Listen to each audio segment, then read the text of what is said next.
Vemulawada 28వ ward Vishwabrahmana వీధిలోని ward ప్రజలు ఇటీవల కౌన్సిలర్గా గెలుపొందిన ప్రతాప హిమబిందు రామకృష్ణను ఆదివారం ఘనంగా సన్మానించి శుభాకాంక్షలు తెలియజేశారు.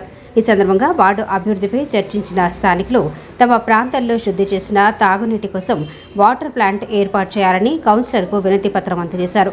ప్రజల సమస్యల పరిష్కారానికి కృషి చేయాలని కోరారు. వార్డు అభివృద్ధికి అన్ని విధాలుగా కృషి చేస్తామని కౌన్సిలర్ హామీ ఇచ్చారు. ఈ కార్యక్రమంలో వార్డు నాయకులు గోవిందు, నాగరాజు, గోలి రాంబాబు, గోవింద్ శ్రీను, శ్రీనివాస్, కొమరయ్య తదితరులు పాల్గొన్నారు.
ఇదైతే అర్థంలే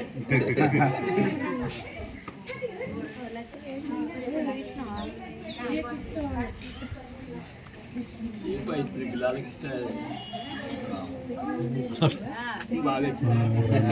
బాగా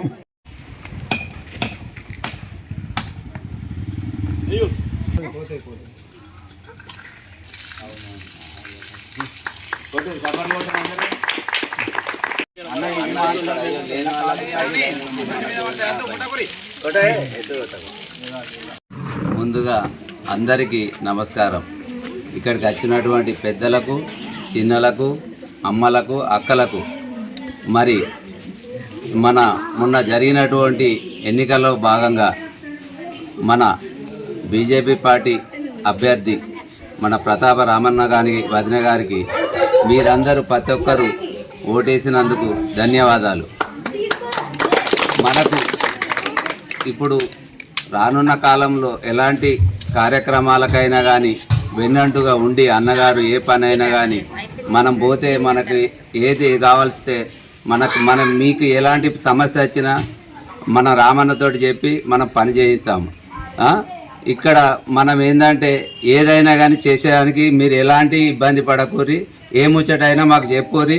మన సమస్యలు డ్రైనేజీ కానీ ఇంకేమన్నా ఇప్పుడు కరెంటు వైర్లు కానీ రోడ్లు కానీ ఏదైనా చిన్న చిన్న కార్యక్రమాలు ఉన్నా ఎలాంటిదైనా కానీ అన్నగారు చేస్తా అని మాట ఇచ్చారు.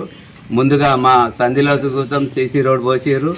అన్నగారిని సుతం నేను అడిగేది ఏమనగా ఒకటి, జర ఈ మోరి మీద బిల్లలు పోసి మోరి తీయించి జర మనకు ఇక్కడి కార్యక్రమం చేయాల్సిందిగా నేను కోరుతున్నాను. రెండోది, బండి సంజయ్ అన్న గారి బోర్ వేయించిన దానిలో మాకు ఇక్కడి వార్డు ప్రజలకు మిల్టర్ వాటర్ పెట్టి ఇవ్వాల్సిందిగా కోరుతున్నాను.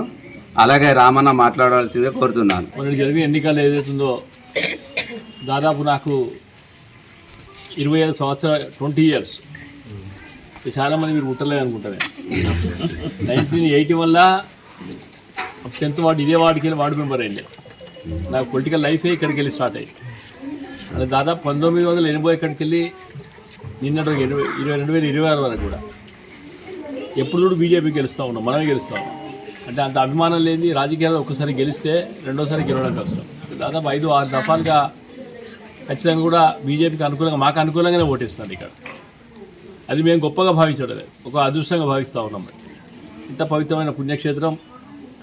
నేను తల్లిలో కూడా లాస్ట్ మీటింగ్ చెప్పిన, నేను ఈ 30 ఏళ్ళకెళ్ళి 40 ఏళ్ళకెళ్ళి ఒకటే గుర్తు మీద వస్తున్నామా. పోయి సంవత్సరం 5 ఏళ్ళ కింద గుర్తు, 6 ఏళ్ళ కింద గుర్తు, 10 ఏళ్ళ కింద గుర్తు కాదు. బై బర్త్ తెలిసిన నాటికెళ్ళి బీజేపీలో పనిచేస్తూ ఉన్నాం. అంటే చాలామందికి ఆడపిల్లలకు తల్లిలోకి చెప్తా ఉన్నాను నేను, మాకు ప్రత్యేకమైన సిద్ధాంతం లేదు, మీరు రోజు చేసుకునే కార్యక్రమమే మా సిద్ధాంతం. అంటే టీవీలో చూస్తూ ఉన్నారు దేవాలయం మీద అనేకమైన దాడులు, హిందూ ధర్మం మీద దాడి, అనేకమైన మత మార్పిడి. మనం ఇక్కడ చూసుకున్నట్టయితే అమ్మ పుట్టినప్పుడు వయసులో ఒక చర్చి కూడా లేదు కావచ్చు. మరి ఇక చుట్టూ ఎక్కడ చూసినా చర్చిలే, విచ్చలవిడిగా మసీదులు అయితే ఉన్నాయి. చదువుకున్న పిల్లలకు లవ్ జిహాద్ పేరుని మోసం చేస్తూ ఉన్నారు అనేక రకాలుగా. మరి దానికోసం ధర్మం కోసం కొట్లాడే పార్టీ బీజేపీ. అధికారం మాకు అవసరం అనుకుంటే నేను కూడా ఎన్నడో పార్టీ మారేటోని. అది బేసిక్ కాదు. దాదాపు 19 రాష్ట్రాలలో ముఖ్యమంత్రులు రేవంత్ రెడ్డి అలాంటి వాళ్ళు, అతిపెద్ద పార్టీ, 14 కోట్ల మంది సభ్యులు బీజేపీలో. మరి తల్లులకు కానీ చెల్లెలకు కానీ అదే చెప్తా ఉన్నారు, పార్టీ కోసం ఓటేస్తే పార్టీ మంచిది కావాలి, పనిచేసే నాయకుడు మంచిగా ఉండాలి. పార్టీ మంచిదైనా నాయకుడు బాగా లేకున్నా సమాజం చెడిపోతుంది, నాయకుడు మంచిగా పార్టీ మంచిగా లేకుండా చెడిపోతుంది. ఈ రెండింటిని ఆలోచన చేసుకునే మొన్న కూడా ఒక విలక్షణ అంటే ప్రత్యేక ప్రతిపక్ష పాత్ర ఇచ్చారు బీజేపీ. 80 స్థానాలు ఇచ్చారు మున్సిపల్ తీసుకున్నట్టే. లాస్ట్ టైం 6 ఉండే, 2 పెరిగినాయి. అధికార పార్టీ అనేక రకాలుగా మీకు ఎన్ని చెప్పినా కానీ మాట్లాడితే ఆయన 200 కోట్లు 300 కోట్ల ముచ్చట చెప్తా ఉన్నారు అధికార పార్టీకి. విచ్చలవిడిగా దాదాపు 35 కుల సంఘాలకు డబ్బులు ఇచ్చినామని చెప్తా ఉన్నారు. అవన్నింటి కాదని కూడా ఒక ప్రత్యేకంగా కూడా 80 సీట్లతో పరిమితం చేసిన ప్రతిపక్ష పాత్ర పోషిస్తూ ఉన్నారు. మరి దాంట్లో భాగంగా మీరు ఇచ్చినందుకు నేను మరొక్కసారి కూడా మా పార్టీ తరఫున, నా భార్య తరఫున, నా తరఫున మీ అందరూ కూడా నేను ప్రత్యేకంగా తెలియజేస్తా ఉన్నాను. ముఖ్యంగా కూడా ఆడపిల్లలకు చెప్తా ఉన్నాను, వాళ్ళ సంస్కృతి మొట్టమొదటి గురువే. మొట్టమొదటి గురువు ఎవరు బిడ్డ? మీరే, తల్లి. మీరు పిల్లలకు తండ్రిని చూపించేదాకా కూడా మీరు తండ్రి అని తెలియదు. అంటే సంస్కారం, మనం నేర్పే సంస్కారం ఏదైతే ఉన్నదో మన సంస్కారంలో ఉండాలి. అమ్మ అడుగుతూ ఉన్నది, ఆ సప్పట్లు కొట్టేది కొని ఇవ్వండి మైకు. అంటే దాదాపు తెలంగాణ రాష్ట్ర సమితి వచ్చిన తర్వాత ఆ పండుగకు విలువ లేకుండా చేసింది. ఎవడు వచ్చినా అవే పాటలు, ఎవరు వచ్చినా బతుకమ్మలే. సంవత్సరానికి 10-11 రోజులు బతుకమ్మలు సంవత్సరం అంతా ఆడిపిస్తూ ఉన్నారు. అందుకోసం సంస్కృతి చెడిపోకూడదు, సంస్కృతి ఖరాబ్ కాకుండా నేను కూడా ధైర్యంగా చెప్పుకుంటా ఉన్నాను. అప్పుడు అంత కరువులా 2001లో నేను సర్పంచ్ అయిన తర్వాత ఎంత కరువు ఉన్నా మీరు చూసారు.